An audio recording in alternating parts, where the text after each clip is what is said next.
வணக்கம் சார், எப்படி இருக்கீங்க? நல்லா இருக்க நிகழ். நீ எப்படி இருக்கீங்க? நல்லா இருக்கு, ஃபர்ஸ்ட் கிளாஸா இருக்கு. அட்வான்ஸ் வாழ்த்துக்கள். 26ஆம் தேதி ரத்னம் வெளியாகுது. ஆமா உலகமெங்கும் உங்களோட 17வது படம். ஆமா தொடர்ந்து ஹிட் மட்டுமே கொடுத்துட்டு இருக்கீங்க. அடுத்த கட்டத்துக்கு போக போறீங்கன்னு எல்லாரும் சொல்றாங்க. அட்வான்ஸ் வாழ்த்துக்கள். நன்றி. உங்களோட ஆரம்பத்துல இருந்து நான் உங்க கூட டிராவல் பண்ணது பார்த்துருக்கேன். அந்த அல்லி ஒரிஜினல்ல இருந்து ஒரு சம்பவம் நடந்தது.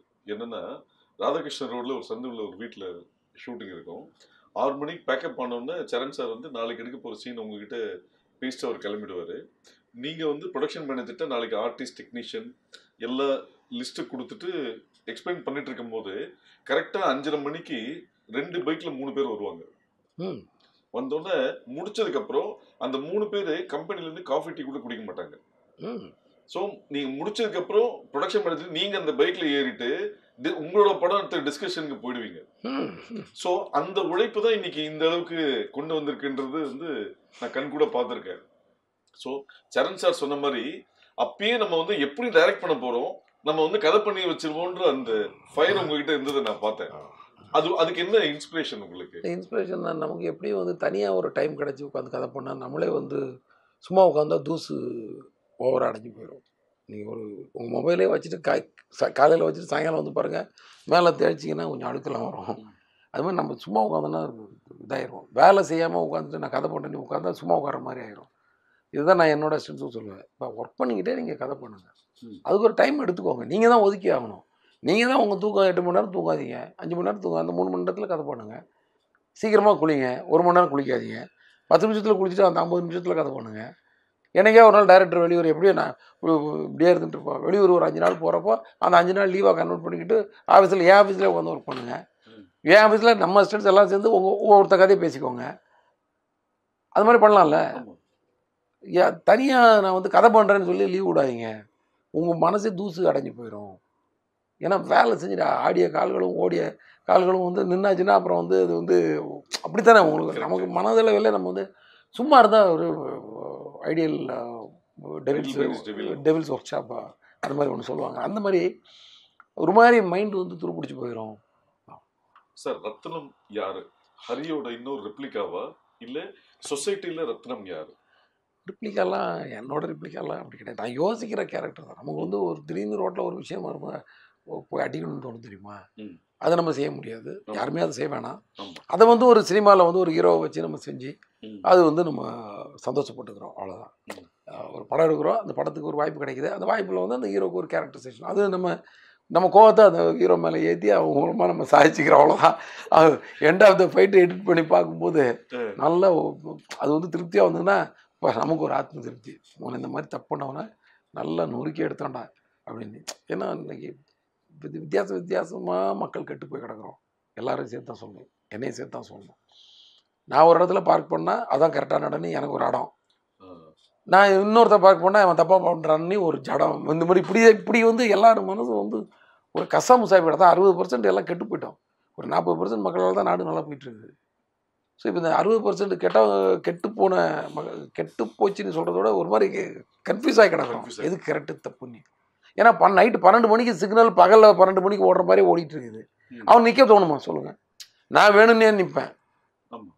ஏன்னா நான் வந்து ஒரு கிரியேட்டிவ் ஜாபில் இருக்கிறதுனால, எனக்கு வந்து சினிமாவில் இருக்கிறதுனால எனக்கு அதை தாண்டி போகணுங்கிறது வந்து எனக்கு ரொம்ப உறுத்தும். ஏன்னா நான் நியாயம் நிறைய பேசுகிறேன்ல, நியாயமாக டைலாக் நிறைய எழுதுறதுனால சேர்றா விட்ற, நம்ம கவர்மெண்ட்டுக்கு அதை வந்து டைமிங்கையும் குறைக்க தெரியாது, அதை வந்து ஆரஞ்சு பண்ண மாட்டாங்க. நம்ம கவர்மெண்ட்டுனா நான் சொல்கிறது வந்து இது வந்து அதிகாரிகள்கிட்ட வருது. இதை வந்து அரசாங்கம் ஒன்று அதிகாரிகள் பண்ண வேண்டிய விஷயங்களை சொல்கிறேன். ஏன்னா அதிகாரிகள் தானே எல்லாத்தையும் எக்ஸிக்யூட் பண்ணுறாங்க. உடனே நீ வந்து நான் ஒரு அரசியல்வாதியை குறை சொல்கிறோம், அதை அப்படியே நினச்சிக்கோண்ணா. இது வந்து காலகாலமாக 40 வருஷமாக நம்ம பார்த்துட்டு இருக்க கூத்து தான் அது வந்து ஒரு நைட் ஓகே ஆஃப்டர் 10 o'clock ஒரு சிக்னலில் வந்து 40 செகண்ட்ஸ் நிற்கணும், ஒரு பர்டிகுலர் சிக்னல். நான் ஒரு இது டீட்டெயிலாக சொல்லலான்னு நினைக்கிறேன். நைட்டு 10 மணிக்கு மேலே அது 20 செகண்டாக மாறணும். அது அப்போ என்ன பண்ணுவோம், நமக்கு ஒரு 2 நாள் கழிச்சு நமக்கு இது இன்னும் 20 செகண்ட்ஸில் அது போயிடும் அந்த சிக்னல். ஸோ நம்ம வண்டி வருதா வரல நின்று போகலான்ற அந்த மன இது வரும். எப்போவுமே அது 40 ஒரு வண்டி வரல, நான் ஏன்டா சும்மா நின்றுட்டு இருக்கணுன்ற மூடு அவங்களுக்கு வந்துடுது. நான் என்ன பண்ணுவேன்னா சினிமாக்கெல்லாம் போயிட்டு சத்தியம் தேட்டர் போயிட்டு வரும்போது கோடம்பாக்கம் சிக்னலில் எவனும் மதிக்க மாட்டான். நான் என் பசங்க வந்து நான் எப்படி சொல்லி கொடுத்துருக்கேன்னா ராங் சிக்னலில் கரெக்டாக நீங்கள் சொல்லி கொடுத்துருக்கேன். ஸோ இப்போ நான் நிற்பேன் போது நிறைய பேர் நிற்காம போவாங்க. ஆனால் யாராவது ஒருத்தர் நிற்பாங்க தெரியுமா, அப்போ நாங்கள் உள்ளே கிளாப் பண்ணி போனாங்க. இப்போ நம்ம நின்னனால இன்னொருத்தர் வந்து நிற்கிறாரு, இதுதான் நமக்கு சக்ஸஸ். இவ்வளோ நேரம் நம்ம நின்னதுக்கு ஒரு 2 வண்டியை நிறுத்திட்டோம். ஸோ இவங்க வந்து ஃபர்தர் சிக்னல்ஸில் நிற்கிறதுக்கு வாய்ப்பு இருக்குது. இது மூலமாக அது டெவலப் ஆகிட்டு, ஆனால் அந்த கோவம் மட்டும் அடக்க மாட்டேங்குது நமக்கு. எந்த கோவம்? அந்த சிக்னல் வந்து நைட்டு வந்து டைமிங்கை குறைக்கணும், இல்லைன்னா நீ ஆரஞ்சு சிக்னல் போட்டு சிக்னல் ஆஃப் பண்ணணும். ஆரஞ்சு சிக்னல்லாம் எல்லாருமே நின்று பார்த்துட்டு போகணும். அந்த டிசிப்ளின் நமக்கு வரணும். அவங்களுக்கு அந்த ஆரஞ்சு சிக்னல் கரெக்டாக போடுற அளவுக்கு, அந்த பிளிங்க் ஆகிற அளவுக்கு போடுற அளவுக்கு அவங்களுக்கு ஒரு டிசிப்ளின் வரணும் அதிகாரிகளுக்கு. இது எதுவுமே மேட்ச் ஆகாமல் குழம்பி போய் கிடக்குறோம். இந்த குழப்பத்தில் இருந்து தான் இந்த கதையே வருது, கோவத்தில். அந்த கோவத்தில் தான் சொல்கிறேன். நீ வந்து இருக்கிறது 20 அடி ரோடு, வண்டியோட அகலம் வந்து 6 அடி, ஆனால் பார்க்கிங் எதிர்த்து 8 அடி தேவை. இந்த பக்கம் ஒரு 1.25 அடி வேணும், அந்த பக்கம் 1 அடி வேணும். இதெல்லாம் சேர்த்தா 8 அடி. 8 to 16 அடி போச்சுன்னா நடுவில் 4 அடிக்கு பைக் தான் போக முடியும். ஒரு அவசரத்துக்கு ஒரு ஆம்புலன்ஸை கொண்டு போனேன். இப்படி நான் ஒரு விஷயம் கேள்விப்பட்டேன். ஒரு பேஷண்ட்டை வந்து ஆம்புலன்ஸ் ஏற்ற முடியாமல் அங்கேருந்து துணியில் போட்டு தூக்கிட்டு வந்திருக்காங்க. கிட்டத்தட்ட 200 மீட்டருக்கு. இந்த மாதிரி ரோட்டில் ஃபுல்லாக வண்டி போட்டுடுறாங்க. வண்டி ரோடு நம்ம போடுறதுக்கு தான் இருக்குது. அதுக்குள்ளே வந்து ஒரு எத்திக்ஸ் இருக்கணும்ல. இதெல்லாம் வந்து என்னென்னா அந்த திமிரு பிடிச்ச கூட்டம் தான் அதெல்லாம் பண்ணுது.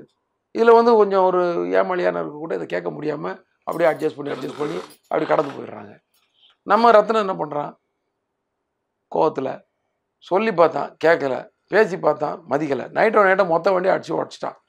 என்னை போலீஸ் அரெஸ்ட் பண்ண அவ்வளோதானே, 15 நாள் உள்ளே போகிறேன், அதுக்கப்புறம் நான் சொல்லிக்கிறேன் அப்படின்னு சொல்லி. இது மாதிரி ஒரு டேரிங் ஒரு கேரக்டர். ஏன்னா இவனுங்களுக்குலாம் வந்து சொன்னால் இவனுக்கு மண்டையில் ஏறாது. அடிச்சு உடச்சிட வேண்டியதான். எவனோ ஒரு பொண்ணை வந்து அசிங்கப்படுத்தினா போய் கையை உடச்சிடணும் அவனை. அதுக்கப்புறம் நம்மளை பண்ண பண்ணிக்கட்டும். ஏன்னா அவனை என்ன பொறுக்கிம்பாங்க, ரவுடிம்பாங்க, போலீஸில் வச்சு உதைப்பாங்க, பரவாயில்ல. ஆனால் நான் அது வந்து அதுக்காக போய்ட்டு நான் போய் சும்மா போய் என்ன காரணம்னு கேட்டுட்டு இருக்க ஆள் கிடையாது.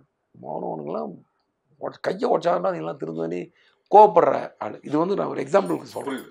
இப்படி ஒரு கோவப்பட்டு வந்து அவன் ஒரு எந்தெந்த பிரச்சனையை டீல் பண்ணுறாங்க. சமூகத்தில் நிறைய பேர் கோவத்தோடு இருக்காங்க, ஆனால் கடந்து போயிடுறாங்க. கடந்து போகாம இறங்கி வேலை செய்யறாள் தான் ரத்னம். எஸ், கடந்து போக முடியாம கடந்து இது பண்றது தான்.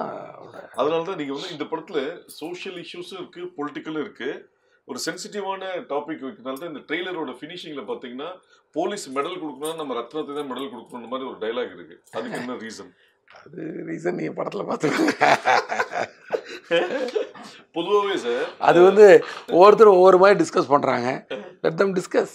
படட்டும் சார், அவங்களும் ஒரு ஐடியாவோட வரட்டும். அவங்க ஐடியாவும் படமும் மேட்ச் ஆகுதானே மக்கள் ஒரு த்ரில்லு தானே. நம்ம ஒரு படம் இந்த படம் இப்படி இருக்கும்னு நினச்சி வருவோம். அதே மாதிரி இருந்தாலும் ஒரு இன்ட்ரெஸ்டாக இருக்கும். இல்லாமல் உள்ட்டா டேய் நம்ம இது நினச்சி இப்படி ஒன்று இருக்கு அப்படிமா அதை விட்டுருவோமே, நம்ம உடச்சி விடுவேன். நீங்கள் ஒரு விஷயம் முன்னாடி சொன்னீங்க, தெரியாத விஷயத்த தகவலாக சொல்கிறத விட தெரிஞ்ச விஷயத்த டிஃப்ரெண்ட்டாக சொன்னால் தான் இன்ட்ரெஸ்டிங்காக இருக்குன்ற மாதிரி ஒரு தகவல். அது என்னன்னா இந்த நிறைய மீம்ஸ்லாம் பார்ப்பேன் நான். அந்த வலைப்பேச்சு அது விஷயங்கள் அதில் வந்து புது கருத்துலாம் எதுவுமே இருக்காது. முன்னாடி கல்கண்டுன்னு ஒரு புக் இருக்கும் தெரியுமா? அந்த புக்கில் வந்து நிறையா தகவல் புது தகவலாக இருக்கும். அது ஒரு இன்ட்ரெஸ்ட். அதுதான் ஓ ஜப்பானில் வந்து இப்படி ஒன்று இருக்கா, இப்படி ஒரு புல்லட் ட்ரெயின் இருக்கா அந்த காலத்தில், இன்னும் பாரிஸில் வந்து இப்படி ஒரு ஈஃபில் டவர் இருக்கா, ஏதோ இந்த மாதிரி பொது விஷயங்கள் நிறையா, இல்லை எங்கேயா நடந்த விஷயங்கள் சம்பவங்கள், இந்த மாதிரி ஒரு சம்பவம் நடந்தது, இது மாதிரிலாம் நிறைய விஷயங்கள் இருக்கும். அது ஒரு இன்ட்ரெஸ்ட்டு. ஆனால் இப்போ இருக்கிற வலைப்பேச்சு வந்து தெரிஞ்ச விஷயங்களை ஞாபகப்படுத்துறது தான் நிறையா இருக்குது. புது தகவல்ன்றது ரொம்ப 10% தான் இருக்குது. அந்த 90% தெரிஞ்ச விஷயங்களாக இருக்குது நமக்கு. ஆனால் அது ரொம்ப இன்ட்ரெஸ்டாக இருக்குது. என்னென்னா ஆமாம்ல நம்ம கொஞ்சம் மறந்துட்டோம்ல, இப்படி ஒன்று இருக்குல்லன்னு ஞாபகப்படுத்திக்கிற மாதிரி இருக்குது. அதை தான் நான் சொன்னேன். இன்றைக்கி நம்ம சினிமாவில் சொல்கிற எல்லா விஷயங்களும் வந்து மக்களுக்கு தெரியாத விஷயங்கள் கிடையாது. டிராஃபிக்கில் வந்து ஒழுங்காக நின்று போகணுன்றது ஒன்றும் தெரியாத விஷயங்கள். நம்ம எப்படி அதை சொல்கிறோன்ற இன்ட்ரெஸ்ட் தான் அங்கே. அதுதான் அது புது தகவல் கிடையாது, தெரிஞ்ச தகவல். அதை வேறு மாதிரி சொல்லியிருக்கிறோம். இப்போ நான் வந்து ஒரு எக்ஸாம்பிளுக்கு, இப்போ சப்போஸ் அந்த பூஜையில் வந்து ஹீரோக்கிட்ட வந்து ஹீரோயின் கேட்பாங்க. அவங்க வந்து என்ன பண்ணுவாங்கன்னா, அவங்களுக்கு வந்து இவர் தண்ணி அடிக்கிறது தம் அடிக்கிறது பிடிக்காது. எந்த பொண்ணுக்குமே வந்து தன்னோட ஃப்ரெண்டோ லப்பரோ ஹஸ்பண்டோ ஒரு கெட்ட பழக்கம் வச்சுருக்கிறது கண்டிப்பாக பிடிக்காது. ஆனால் நம்ம லவ் பண்ணுறோன்ற ஒரு இதை வச்சுக்கிட்டு, அது என்ன அந்த ஒரு கிரிப்பை வச்சுக்கிட்டோ வடவர் அந்த இதை வச்சுக்கிட்டு அவரை வந்து ரூல் பண்ணுன்றதும் அவளுக்கு பிடிக்காது. ஏன்னா நான் லவ் பண்ணுன்றக்காக நான் உடனே உன்னோட உரிமை எல்லாத்துல தலையிடணுமான்னு நினச்சிடக்கூடாதுங்க. அதனால அவங்க என்ன சொல்லுவாங்கன்னா, நீ எத்தனை சிகரெட் ஒரு நாளைக்கு பிடிக்கிற, எவ்வளோ எத்தனை நாளைக்கு ஒரு தடவை தண்ணி அடிக்கிற கேட்டு, நீ சொல்கிறத பார்த்தா கொஞ்சம் கரெக்டாக தான் இருக்குது, இதெல்லாம் இது எப்படியே மெயின்டைன் பண்ணிக்கிட்டால் பிரச்சனை இல்லை, இதை விட்டு அதிகமாக போனால் தான் டேஞ்சரு அப்படின்னு சொல்லிட்டு கடந்து போயிடுவாங்க. இவருக்கு அது சுருன்னு உரைக்கும். இப்போ என்னென்னா அவளுக்கு நம்ம பிடிக்கிறது வேணான்னு தோணுது. ஆனால் சொன்னால் மரியாதையாக இருக்காது. அதனால் இப்படி வேறு மாதிரி இன்டெரக்டாக சொல்லிட்டு போகிறாங்க. இந்த பொண்ணுக்கே இவ்வளோ வலி இருக்குன்னா அப்போ என் அம்மாவுக்கு எவ்வளோ வலி இருக்கும் என்ன நினச்சி. ஏன்னா நான் கெட்ட பழக்கம் வச்சுருக்கேன்னு எங்கள் அம்மாவுக்கு தெரியும்னு சொல்லி அவர் ஃபீல் பண்ணி எல்லாம் தேவையா நமக்கு விட்டுறலாம்ல இப்படின்னு. அது கூட நான் விட்டுறேன், இன்றைக்கி திருந்திடுறேன் அப்படி இல்லாமல் வேறு இதில் என்னென்னா அந்த பொண்ணோட அப்ரோச் வந்து வேறு மாதிரி இருக்கும். நீ பிடிக்க வேணான்னு சொல்ல, ஆனால் இந்த அளவு மாறாமல் வச்சுக்கோன்னு ஒன்று சொல்லுவாங்க.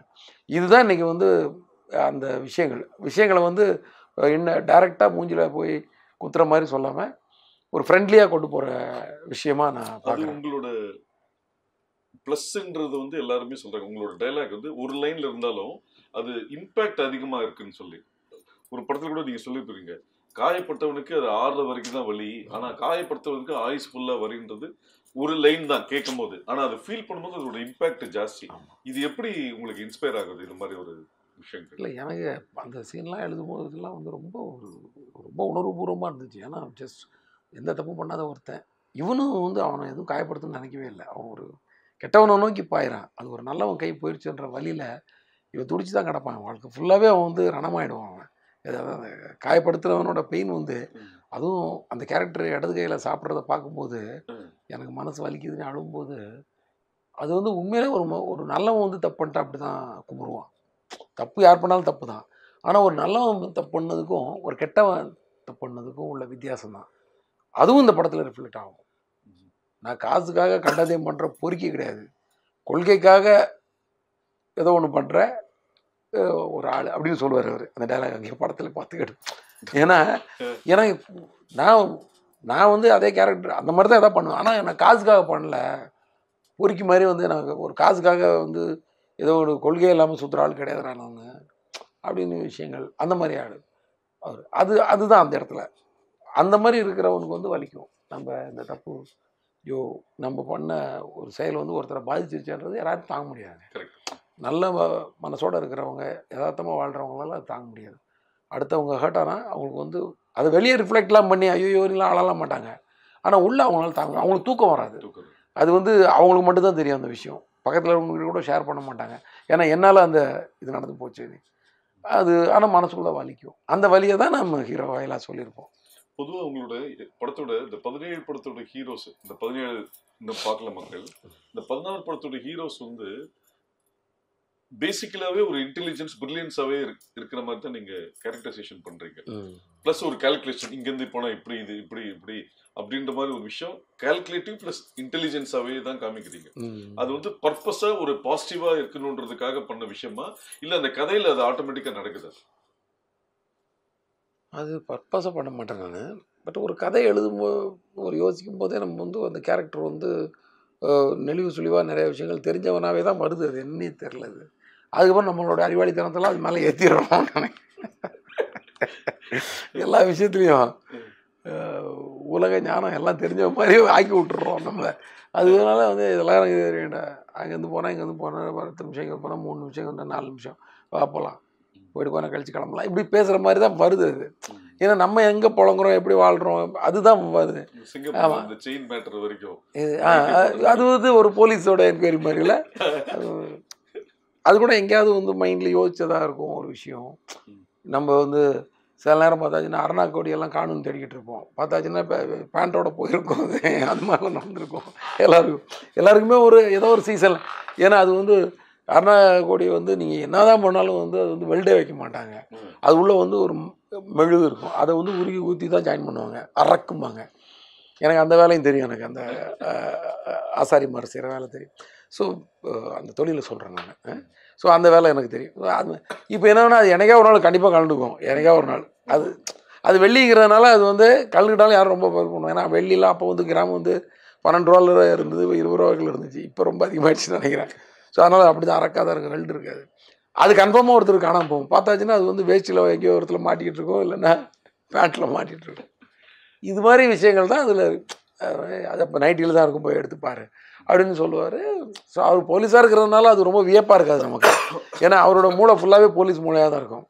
எனக்கும் இந்த போலீஸு மேலே இன்ட்ரெஸ்ட்டு ரொம்ப, அந்த வேலைக்கெல்லாம் போகணுன்னு ஆசைப்பட்டதுனால நிறைய இந்த கிரிமினல் பிரெயின் நிறைய வேலை செஞ்சுட்டே இருக்கும்.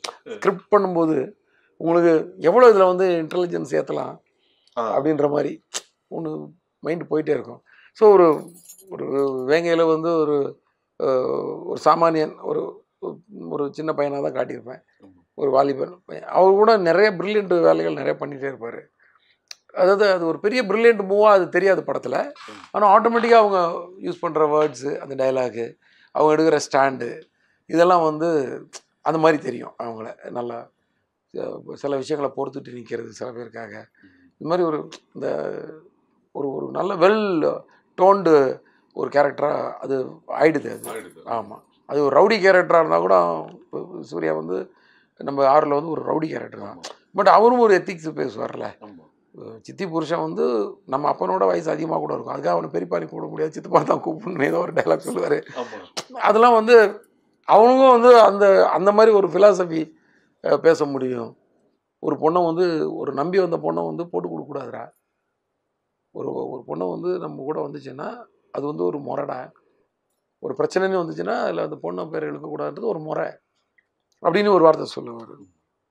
அதுலயே அவர் வந்து நீங்களாவது அண்ணன்னு உதட்டுன்னு தான் சொல்றீங்க, ஆனா நான் அடி வயிற்றுலேருந்து சொல்றேன். அது அது அது ஒரு விஷயம் சொல்லுவாங்க.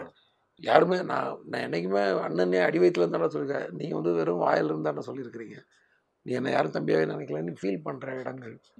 அன்னைக்கு கூட யாரோ ஒரு ஐடியில் யாரோ மீட் பண்ணேன். அப்போ சொன்னார், நாங்கள் அடிக்கடி அவனாவது ஏதோ இடம் விட மாட்டோம்னா துரோகம்னு 2 வரி சாங் அனுப்பிச்சி விட்ருவோம். நீ கூட அந்த படத்தில் உள்ள சாங், அதில் ஒரு சாங் இருக்கும் இல்லையா செகண்ட் ஹாஃபில். அதை ஸோ இந்த மாதிரி நிறைய விஷயங்கள் அது அது ரொம்ப ஒரு ஆறில் வந்து அந்த டைலாக் வந்து அவ்வளோ ஒரு ரவுடியாக இருப்பார். கடைசியில் வந்து பொண்ணுக்கிட்ட வந்து அவங்க உங்கள் பொண்ணுக்கிட்ட ஒரு வார்த்தை பேசணும் சார், தங்கச்சி மாதிரி தான் அப்படின்ட்டு வருவார். இதெல்லாம் கூட வந்து இப்போ சொல்லும்போது ஏற நம்ம பொண்ணுக்கிட்ட இவன் என்னடா போய் பேச போகிறான்னு, தங்கச்சி மாதிரி தான் அப்படின்னு சொல்லிட்டு போவார். நீ வந்து ரொம்ப பெரிய இது பண்ணிக்க ப்ரெஷர் ஆகி வேணா, நான் வேறு ஒரு கண்டென்ட் தான் போயிட்டு பாருமா இந்த ஃப்ரெண்ட்ஷிப்லாம் சுத்தாதீங்கம்மா, உலகத்தில் நீ நம்ப வேண்டிய எப்படி இழுத்து விட்டான் பார்த்தியா உன்னை, உலகத்தில் நீ நம்ப வேண்டியது அப்பா அம்மா மட்டும்தான், அவங்க தான் 100% நம்ப வேண்டியது சம்திங். இந்த மாதிரி ஒரு ஃபிலாசபியை தான் அந்த கேரக்டர் பேசிட்டு போகிற மாதிரி இருப்பேன். இப்போ வன்மமாக ஒரு விஷயத்த சொல்லுவார், என்னம்மா ஒழுங்காக அவன் புள்ள திருந்திடுறானா இல்லை ஏதாவது உடம்புலேருந்து ஒரு 5-6 கிலோ இறக்க வேண்டியிருக்குமா, எடுக்க வேண்டியிருக்குமா, அதாவது கை காலை வெட்ட வேண்டியமா இருக்குன்றதே வந்து ஒரு 5-6 கிலோவை எடுக்க வேண்டியிருக்குமான்னு வேறு மாதிரி ஒரு கணக்கு. அங்கேயே ஒரு அக்கௌண்டன்ட் வந்துடுவார். இந்த மாதிரி நீ கேட்குறதுனால அந்த ஃப்ளாஷ்பேக்கில் உங்களுக்கு நிறைய விஷயங்கள் சொல்லிட்டு சார். இப்போ தாமிரபரணி, பூஜை, ரத்னம் 8 வருஷம் கேப்பு. ஸோ விஷால்கிட்ட நீங்கள் பார்த்த டிரான்சிஷன், அதே மாதிரி ஹரியோட ட்ராவல் இந்த 3 படத்தில் எப்படி சேஞ்ச் ஆயிருக்கு, என்ன சேஞ்ச் ஆயிருக்கு? என் சைடெலாம் எனக்கு ஒரு பெரிய சேஞ்செல்லாம் எனக்கு தெரியல. அதே வேலையாக அதே இதை நான் வந்து கடமைன்னு பார்த்துட்ருக்கேன்னு நினைக்கிறேன். பெரிய சேஞ்ச் இருக்காது. நான் என்னோடய படங்கள் நல்லா இன்றைக்கி அப்டேட்டடாக ஏதாவது பண்ணுறோமான்னு தான் நான் வாட்ச் பண்ணிக்கிட்டு இருப்பேன். அந்த மாதிரி ஏதாவது கதை அமையுதா, அந்த கதையில் ஒரு ஸ்க்ரீன் ப்ளே நல்லா பண்ண முடிஞ்சிருதா, நல்ல வசனங்கள் எழுதிட முடியுதா, ஏதாவது அப்டேட்ஸ் இருக்காப்பா, ஏதாவது பண்ண வேண்டியிருக்கா படத்தில், இது மாதிரி தான் நம்ம. அவ்வளோதானே தவிர பெரிய சேஞ்ச் என்கிட்ட கிடையாது. விஷால்கிட்டையும் ரொம்பலாம் சேஞ்ச் கிடையாது. அவர் எப்போதுமே வந்து கூல் ஹீரோ தான். அவர் நல்லா ஜாலியாக வந்து வேலை செஞ்சுட்டு போகிறவர். ரொம்ப வந்து இந்த படத்தில் மட்டும் ஒரு சின்ன சேஞ்ச் என்னென்னா, அவர் அடுத்த படம் டைரக்ட் பண்ண போகிறதுனால ஒரு பர்டிகுலர் ஷெடியூலுக்கு அப்புறம் ஒரு 2 ஷெடியூலுக்கு அப்புறம் பார்த்தீங்கன்னா உங்களுக்கு வந்து ரொம்ப ஒரு டைரக்டர் உள்ள வந்துட்டார். அதனால் நிறைய கேள்வி கேட்க ஆரம்பிச்சார். அதை நான் பேசிப்பேன், அவர்கிட்டே சொல்லுவேன், நான் டைரக்டர் வேலை செய்கிறாரா, ஓகே பட் நல்லா இருக்கும் கேள்வி, எனக்கே ரொம்ப ஹாப்பியாக இருக்கும். இப்போ அது வந்து முன்னாடி அது கூட கேட்க மாட்டேன். ஏன்னா அது முதலே வந்து கதை கேட்கும்போதே ஏதாவது கேள்வி இருந்தால் கேட்டுருவார். அதோட அவர் வந்து டோட்டலாக டைரக்டர் டோப் படிச்சுட்டு அவர் பாட்டு கூலாக வந்து ஆக்ஷனாக தான் அவர் சீரியஸாகவே ஆவார். அது வரைக்கும் சாதாரணமாக கேஷுவலாக தான் நின்றுருப்பார் அந்த மாதிரி. ஸோ இந்த படத்தில் அந்த சேஞ்ச் இருந்துச்சு. மற்றபடி கேரக்டராக அவர் எப்போதுமே ஒரே மாதிரி தான், எல்லாரையும் மதிக்கிறவர், எல்லாரும் ரெஸ்பெக்டாக பிஹேவ் பண்ணுறவர். இப்போது விவேக் சார் வந்து முன்னாடி ஒரு பேட்டியில் சொன்னார், ஹரி வந்து அப்படியே எதிர்காலத்தில் ஓடி வர மாதிரி ஓடுவார், பரபரன்னு இருப்பார். அது மாதிரி ஒரு டைரக்டர் ஒரு ஹீரோ பண்ணும்போது நீங்கள் இந்த ஃபிசிக் இப்படி சேஞ்ச் பண்ணிக்கணும், உங்கள் உருவத்தை இப்படி மாற்றிக்கணும், இப்படி மோல்ட் பண்ணிக்கணும்னு சொல்லுவாங்க. ஆனால் நீங்கள் இந்த படத்தில் ரத்னம்ல இந்த படத்தில் நீங்கள் ஃபிசிக்கை மாற்ற வேணாம், ஒரு நாளைக்கு 8 கிலோமீட்டர் ஓடுற மாதிரி ரன்னிங் ப்ராக்டிஸ் பண்ணிக்கோங்க அப்படின்ற மாதிரி ஒரு தகவல் சொன்னாங்க. இது அந்த ஸ்க்ரீன் பிளேக்கு அது எந்த விஷயத்தில் எதுக்காக? அதுதான் கரெக்டாக நல்ல கேள்வி. என்னென்னா உங்கள் ஃபிசிக் எனக்கு எப்படி இருந்தாலும் பிரச்சனை இல்லை, இவன் டோன்ட் கேர் கேரக்டர். இவன் டெய்லி வந்து ஒர்க் அவுட் பண்ணி பக்காவாக வந்து அப்படியே கட்ஸோடலாம் வந்து நிற்கிற கேரக்டர் கிடையாது. ஆனால் துரத்தி அடிக்கிறான்ல, அந்த மாதிரி தான் எல்லா ஃபைட்டும் வச்சுருக்கேன். நான் வந்து 8 ஆக்ஷன் சீக்வன்ஸ் இருக்குது. அந்த 8 வந்து என்னென்னா நான் மெயினாக டிஸ்கஷன்லேயே டிசைட் பண்ணுறது இது ஒரு வெறும் ஃபைட்டாக இருந்துடக்கூடாது.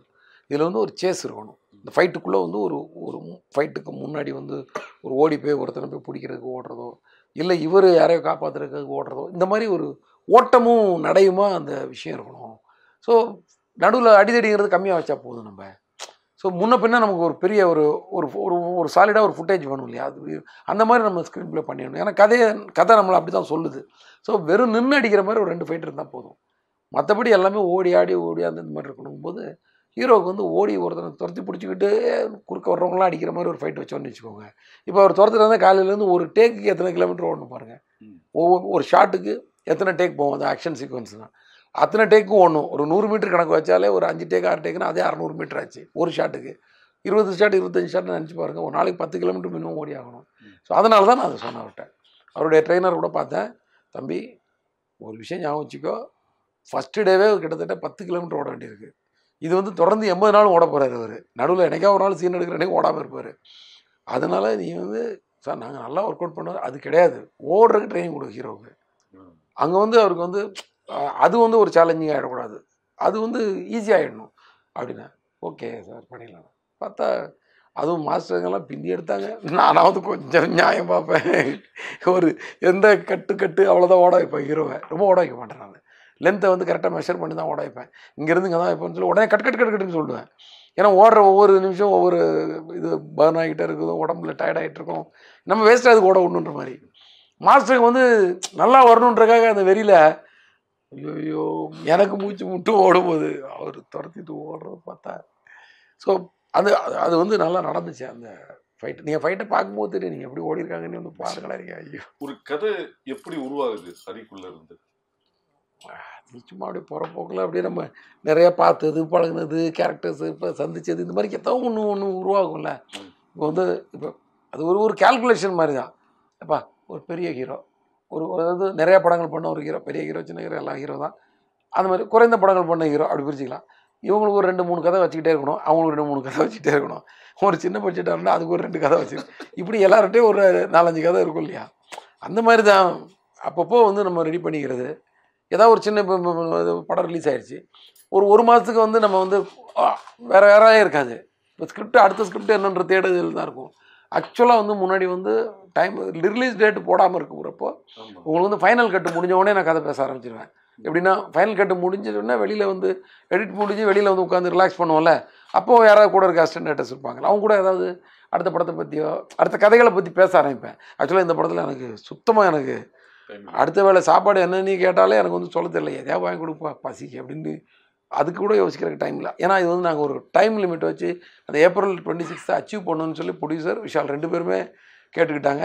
நானும் ஓகேன்னு சொல்லிட்டேன். ஓகேன்னு சொல்லிட்டு நான் பட்ட அவஸ்தை. அதாவது சொல்லிட்டோம், எப்படா அதை கொண்டு வந்து சேர்க்க போகிறோம். ஏன்னா நிறையா ஒர்க் இருக்குல்ல. இன்றைக்கி வந்து எல்லாருக்குமே வந்து போஸ்ட் ப்ரொடக்ஷன்றது வந்து ஒரு பெரிய பணியாகிடுச்சு. ஈஸியாக வந்து ஒரு எடிட் முடிஞ்ச உடனே முன்னாடிலாம் முடிஞ்ச மாதிரி இருக்கும். ஸோ இதுக்கு நடுவில் என்னால் வந்து எதையுமே யோசிக்க முடியல. நான் என்ன யோசிச்சிருக்கேன்னு ரிலீஸ்க்கு அன்றைக்கி அடுத்த நாள் காலையில் வந்து நம்மளே வந்து ஒரு ஊதுபத்தியை கொளுத்தி வச்சு பூஜை போட்டு நம்மளே ஏதாவது ஒரு 2 கதையை எடுத்து உருட்ட ஆரம்பிச்சிடணும். ஏன்னா ஒரு 2 கதை வந்து அப்படியே ஒரு ஃபினிஷ் ஆகாமல் இருக்குது. அது ஒரு கதையாக மட்டுமே இருந்துகிட்ருக்கு. இன்னும் வந்து அது வந்து ஒரு பிளேயாக மாறலை. ஸோ அதை ஃபினிஷ் பண்ணிவிடுவோம். பிளேயாக இருக்கிறது அப்புறம் கூட பார்த்துக்கலாம் அப்படின்னு ஒரு முடிவோடு இருக்கேன். எப்படின்னு தெரில. சார் இப்போ சமீபத்தில் ரத்னமோட ப்ரெஸ் மீட்டில் அந்த ட்ரெய்லர் பற்றின ஒரு விமர்சனம் வந்த போது நீங்கள் கொடுத்த விளக்கம் வந்து கோவப்பட்டதான் ஒரு சாராதால் பார்க்கப்படுகிறது. ஓகே, இது வந்து நீங்கள் சொன்ன கருத்து வந்து இதுதான் சொசைட்டியில் ஒரு தனித மனுஷனோட வெளிப்பாடுன்றதுதான் விஷயங்கள். அதை நீங்கள் எப்படி பார்க்குறீங்க? அது கோவம்லாம் கிடையாதுங்க. ஒரு கருத்தை வந்து ஸ்ட்ராங்காக சொன்னால் கோவமாக இருக்கும். அதான் வேலையில் கோவப்படுன்னு சொல்கிறது. நான் சொல்கிறது வேலையில் கோவப்படுன்னா சண்டை போடுன்னு அர்த்தம் கிடையாது. கரெக்டு. வேலையில் அந்த கருத்தை வந்து நீங்கள் உங்களோட வேலையை வந்து ஸ்ட்ராங்காக பண்ணிக்கிறதுக்கான உத்தியோகம், அவ்வளோதான். ஸோ அது வந்து என்னென்னா ரோட்டில் நடக்கிறத பார்க்கும்போது அது நம்ம வந்து ஆட்டோமேட்டிக்காக அந்த வேகம் வருது. கோவன்றதோட வேகம்னு கூட வச்சுக்கலாம். எவ்வளோ விஷயங்களை நம்ம பார்த்து எதுவும் பண்ண முடியாமல் கையால் தனமாக நீங்கள் இருக்க வேண்டியது தெரியுமா? இதே நம்ம 20 வருஷம் முன்னாடிலாம் அப்படி கிடையாது. 20 இல்லை, ஒரு 30 வருஷம் வச்சுக்கலாம். அப்போல்லாம் அப்படி கிடையாது. எதுவாக இருந்தாலும் போய் டேரிங்காக போய் டம்முன்னு போடுவோம். நம்மலாம் ரோட்டில் ஒரு பிரச்சனை நடந்ததுன்னா, எங்கள் ஏரியாவில் வந்து வாட்சி திருடிக்கிட்டு இருந்தான் ஒருத்தன். அவன் யாருன்னு தெரியல. போகிறவங்க யாராவது தனியாக போயிடுச்சுன்னா கத்தியை காட்டி வாட்சை கழட்டிட்டு போயிடுவான். இப்போ என்ன பண்ண முடியாது? போலீஸில் கம்ப்ளைண்ட்லாம் கொடுத்தோம் ஏரியாவில் உள்ளவங்களாம் சேர்ந்து. ஆனால் நாங்கள் என்ன டிசைட் பண்ணோம், நம்மளே இறங்கிட வேண்டியதான்னு சொல்லிட்டு பசங்கள்லாம் சேர்ந்து நைட்டு ஒரு 3 பேர் 4 பேர் அங்கங்கே தனியாக நின்று டியூட்டி பார்க்குறது. எவன் சந்தேகம் கடைசியில் அவனை பிடிச்சிட்டோம், பிடிச்சி போலீஸில் கொடுத்தோம். பிடிக்கும்போது அப்புறம் ஆக்ஷன் பிளாக் இருக்கும்ல அதில். சரி என்ன பண்ண முடியும்? அன்னைக்கு காலகட்டத்தில் அந்த ஆக்ஷன் பிளாக்கு போலீஸ் ரியாக்டே பண்ண மாட்டாங்க. அவனும் போயிட்டு என்ன இவங்க அடிச்சாங்கலாம் சொல்ல முடியும். நீ திருடினே மோனன்னு சொல்லி தூக்கி போட்டு மிதிப்பாங்க. இப்போ வந்து நீ திருடினாய் உனக்கு 150 ரூபா ஃபைனு, நீ அவனை அடித்தாய் உனக்கு 1000 ரூபா ஃபைனுன்ற லெவலில் இருக்குது. திருடின தப்பு கிடையாது, திருடினவனை பிடிச்சது தான் தப்புன்ற மாதிரி போயிட்டு இருக்குதுங்க. வேற நான் சொல்கிறத அப்படியே எடுத்துக்கக்கூடாது, இது ஒரு எக்ஸாம்பிளாக தான் எடுத்துக்கணும். அப்படியே எடுத்துக்கிட்டாச்சுன்னா அது வந்து நீ ரூல் படி தப்பாக சொல்லிட்டு நீ அதை சொன்னால் எனக்கு அதெல்லாம் தெரியாது. யாருமே எனக்கு களத்தில் இறங்க தயாராக இல்லைங்க. அன்னைக்கு வந்து ஒருத்தன் தப்பு பண்ணால் பயப்படுவான், ஏன்னா எவனாவது உதைப்பான்னு பயம் இருந்துச்சு. இன்னைக்கு நம்மளை எவனும் உதைக்க முடியாது. முடிஞ்சால் வந்து நம்மளை வீடியோ தான் எடுத்து சோஷியல் மீடியாவில் போட்டு அவன் வந்து பண்ணிப்பான்னு சொல்லி தைரியமாக தப்பு பண்ணுற லெவலுக்கு இன்றைக்கி வேறு மாதிரிலாம் இருக்கிறாங்க ஒவ்வொருத்தரும். ஸோ அந்த வேகம் தானே தவிர இதில் என்ன கோவம். சூர்யா சாரோட அந்த ஓங்கி அடிச்சா 100 டன் வீட்டை சிங்கத்தை இங்கே பார்த்துருப்பீங்க அங்கே பார்த்துருப்பீங்க, அது எப்படி கன்சீவ் பண்ணீங்க? அது நீங்கள் அந்த டைலாக் 2 டைலாக் நீங்கள் சொல்லுங்கள். நான் சொல்லிட்டாலும் போங்க, அவர் சொன்ன டைலாக் டைலாக் அப்படியே எல்லாத்துக்குமே வந்து ஒரு ஓமே உருவக அணி இப்படிலாம் இருக்கும்ல, உருவப்படுத்தி எழுதுறது தானே. விஷயத்தை இப்படி இருந்தால் எப்படி இருக்கும், சிங்கம் டைட்டில் வச்சுட்டோம். ஸோ சிங்கத்தை இப்படி தான் அது வந்து முதல்ல அது வந்து ஒரு புள்ளி விவரமாக மாறி அப்புறம் அது அக்கௌண்ட்ஸாக மாறி இப்படி மாறி தான் அந்த ஓங்கி அடித்தா 100 டன், சிங்கம் அடித்தா 100 டன் வெயிட்டுன்னு ஒரு குறிப்பு எடுத்து.